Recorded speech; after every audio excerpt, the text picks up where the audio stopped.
मेडिस्टैंड अपनी बीमारी को समझिए। अस्सलाम वालेकुम ख़वातीन हज़रात, प्रोफेसर अज़ीज़ुर रहमान फ्रॉम मेडिस्टैंड अपनी बीमारी को समझिए। आज मैं बात करने जा रहा हूँ एक कंडीशन के बारे में जिसका नाम है उर्दू में लकवा। लकवा आप सब लोग जानते हैं, उसमें क्या होता है कि चेहरे का आधा हिस्सा टेढ़ा हो जाता है और ये अनफॉर्चुनेटली किसी को भी किसी भी वक्त हो सकता है, कोई इसकी ख़ास वजूहात नहीं होती। अंग्रेज़ी में इसको बोलते हैं फेशियल पॉलिसी या बेल्स पॉलिसी। फेशियल पॉलिसी इसलिए कहते हैं कि पॉलिसी से मुराद होता है पैरालिसिस और फेशियल से मुराद चेहरा, तो आधा चेहरे का पैरालिसिस को फेशियल पॉलिसी बोलते हैं। या बेल्स पॉलिसी इसलिए बोलते हैं कि बेल BELL बेल वो उस बंदे का नाम था, उस साइंटिस्ट का नाम था जिसने ये पहले बताया कि क्या होता है, तो उसमें उसके नाम पे इस बीमारी को रखा गया है, बेल्स पॉलिसी। अच्छा, पहले तो ये जान लें कि इसमें होता क्या है। चूँकि हमारे दोनों साइडों पे नर्व्स होती हैं, जो 1 से लेकर 12 नर्व्स इस साइड पे हैं, 1 से लेकर 12 नर्व्स इस साइड पे हैं। ये चेहरे को, इस हिस्से को कंट्रोल करती है, बाकी बॉडी के लिए और सिस्टम है। तो जो 7th नर्व है, 7th क्रेनियल नर्व, उसका काम है पूरे चेहरे की मूवमेंट को कंट्रोल करना। हमारे जो चेहरे की जिल्द है, इसके अंदर मसल्स भी हैं। मसल जो मैं एक्सप्रेशन बना रहा हूँ, जो मैं बोल रहा हूँ, आप देख रहे हैं मेरे लिप्स की मूवमेंट है, मेरी चीक्स के ऊपर मूवमेंट है, मेरे माथे पे मूवमेंट आ रही है। ये सारी मूवमेंट्स फेशियल नर्व की वजह से आती है। नॉर्मली चूँकि दोनों तरफ की फेशियल नर्व एक ही तरीके से कॉन्ट्रैक्ट करती है, तो इसलिए दोनों में सिमिट्री मौजूद है। चेहरे में सिमिट्री मौजूद है, लिप्स की सिमिट्री मौजूद है, दोनों एक तरह से हैं। तो ये नर्व दिमाग में से यहाँ से निकलती है, यहाँ कान के पीछे एक सुराख है, वो वहाँ से निकल के आगे आती है। ये यहाँ पे एक पैरोटिड ग्लैंड होता है, उसके अंदर से गुजर के ये पूरे चेहरे पे फैन आउट कर जाती है और पूरे माथे से लेकर आँखों से लेकर चीक से ठोड़ी तक ये कंट्रोल करती है, इसकी कॉन्ट्रैक्शन को कंट्रोल करती है। ठीक है ना। तो इस बीमारी में, फेशियल पाल्सी में, वो सोजिश हो जाती है। वो जहाँ जो मैंने बताया था, यहाँ सुराख है, कैनाल है, जिसके अंदर से नर्व निकलती है, वो पूरी पूरी उसके अंदर फिट होती है, ऐसे पूरी पूरी फिट होती है। लेकिन जब उसमें सोजिश आ जाए तो ये नर्व दब जाती है। जो नर्व है ये बिजली की तार की तरह है, जब वो दब जाती है तो करंट आना बंद हो जाता है। जब करंट पीछे से आना बंद हो जाता है तो दिमाग भले मुंह को बताए कि ऐसे करो, कॉन्ट्रैक्ट करो, लेकिन वो करता नहीं, चूँकि पैरालाइज हो जाता है।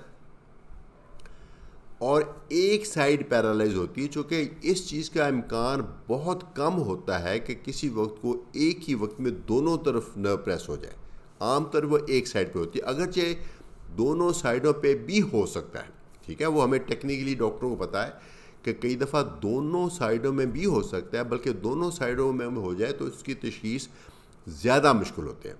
चूँकि जब एक साइड की पैरालिसिस होती है, फिर तो हम बड़े आराम से देखते हैं कि ये साइड मुख्तलिफ है, ये साइड मुख्तलिफ है, तो फौरी पता चल जाता है। जब दोनों साइडें पैरालाइज हो जाती हैं तो फिर उसकी तशख़ीस ज़रा मुश्किल हो जाती है। तो ये जो चेहरे की तमाम मूवमेंट है, मैं आपको करके दिखाता हूँ। मसलन ये माथे पे वाटर डालना, ये भी फेशियल नर्व का काम है।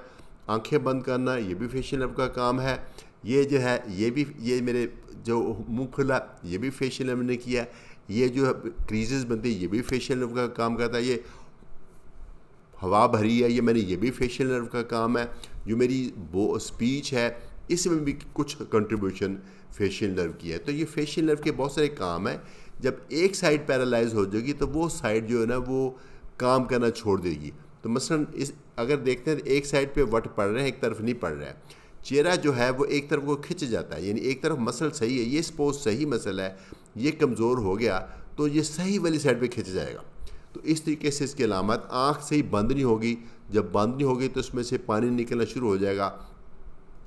तो इसको बोलते हैं फेशियल पाल्सी। तो अगर ऐसा कुछ आपने महसूस किया है कि आपका चेहरा थोड़ा सा टेढ़ा हो गया है, और इसमें आमतौर पे कोई फ़िज़िकल पेन नहीं होती। बहुत से लोग ये देखते हैं कि जब सुबह उठ के वो शीशे में जाते हैं तो एकदम से घबरा जाते हैं, ये मेरा चेहरा टेढ़ा क्यों हो गया। या कोई और उनको बताता है कि आपका चेहरा थोड़ा सा टेढ़ा है, या थोड़ा सा थूक निकलना शुरू हो जाता है, तो फिर जाकर पता चलता है कि ये चेहरा फेशियल पाल्सी हो गई है। तो अगर कभी ऐसा अल्लाह न करे आपको हो जाए तो आप डॉक्टर से मिलें। इसका जल्दी मिलना बहुत ज़रूरी है, जो इसका इलाज है उसका जल्दी स्टार्ट होना बहुत ज़रूरी है। तो पहला काम तो डॉक्टर ये करेगा, ये देखेगा कि वाक़तन ये फेशियल पाल्सी ही है या कुछ और है। ठीक है, तो फेशियल पाल्सी जो सारे फिजिशियंस हैं, न्यूरोलॉजिस्ट हैं, वो बड़े आराम से बता देते हैं कि ये फेशियल पाल्सी है कि नहीं है। लेकिन डॉक्टर एक स्टेप आगे जाएंगे, वो देखेंगे कि ये खाली फेशियल पाल्सी है या कहीं पैरालिसिस का हिस्सा तो नहीं, क्योंकि अगर आपकी बॉडी पैरालाइज हो रही है तो उसमें भी फेशियल पैरालिसिस होगी। मुमकिन है आपने चेहरे को नोट कर लिया, बाकी बॉडी को नोट ना किया हो, तो फिर वो इस बात पे भी गौर करेंगे। फिर वो ये भी बात गौर करेंगे कि फेशियल पाल्सी की वजह जो वही है जहाँ नर्व दबने की, या कहीं दिमाग के अंदर कुछ मसला तो नहीं। तो ये सारी चीज़ें टेक्निकल हैं, डॉक्टर के पास जाना ज़रूरी है ताकि वो ये इंश्योर कर सके कि आपकी जो बीमारी है वो सिंपल लकवे वाली, बाकी कोई मसला नहीं है। अच्छा, अगर ये लकवा कंफर्म हो जाता तो इसका कोई ब्लड टेस्ट नहीं किया जाता, कोई इसका सीटी स्कैन की ज़रूरत नहीं होती, मोस्टली किसी MRI की ज़रूरत नहीं होती, क्योंकि ये बातों से मरीज़ के मुआयने से ही पता चल जाता है।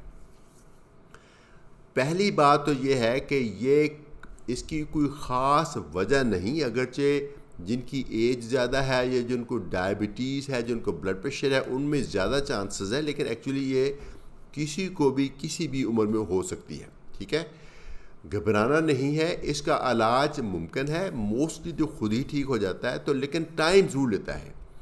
अच्छा, जब आपके डॉक्टर पास जाएंगे, वो चेक करने के बाद वो आपको एक दवाई देंगे जो कि कॉर्टिकोस्टीरॉइड्स होते हैं। अब ये है कि कॉर्टिकोस्टीरॉइड्स की जब भी बात आती है, मरीज़ जो है वो घबरा जाता है, वो समझता है कि ये 2 नंबरी है।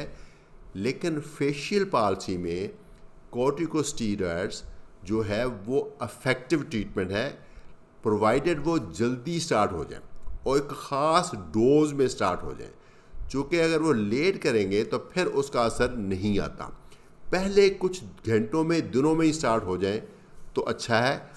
और उसकी 8-10 दिन का कोर्स होता है, और 8-10 दिन में आपकी फेशियल पाल्सी ठीक नहीं होती, लेकिन उसके ओवरऑल 1-2 महीने में, 3 महीने में, 4 महीने में ठीक होने के चांसेस बढ़ जाते हैं।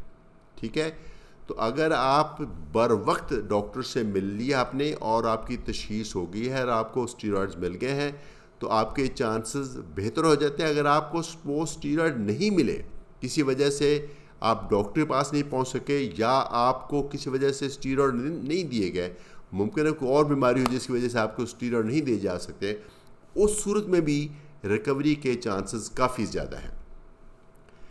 जितनी एज आपकी यंग है उतनी आपकी रिकवरी के चांसेस ज़्यादा है। जैसे जैसे एज बढ़ती है, इसकी रिकवरी के चांसेस थोड़े कम हो जाते हैं।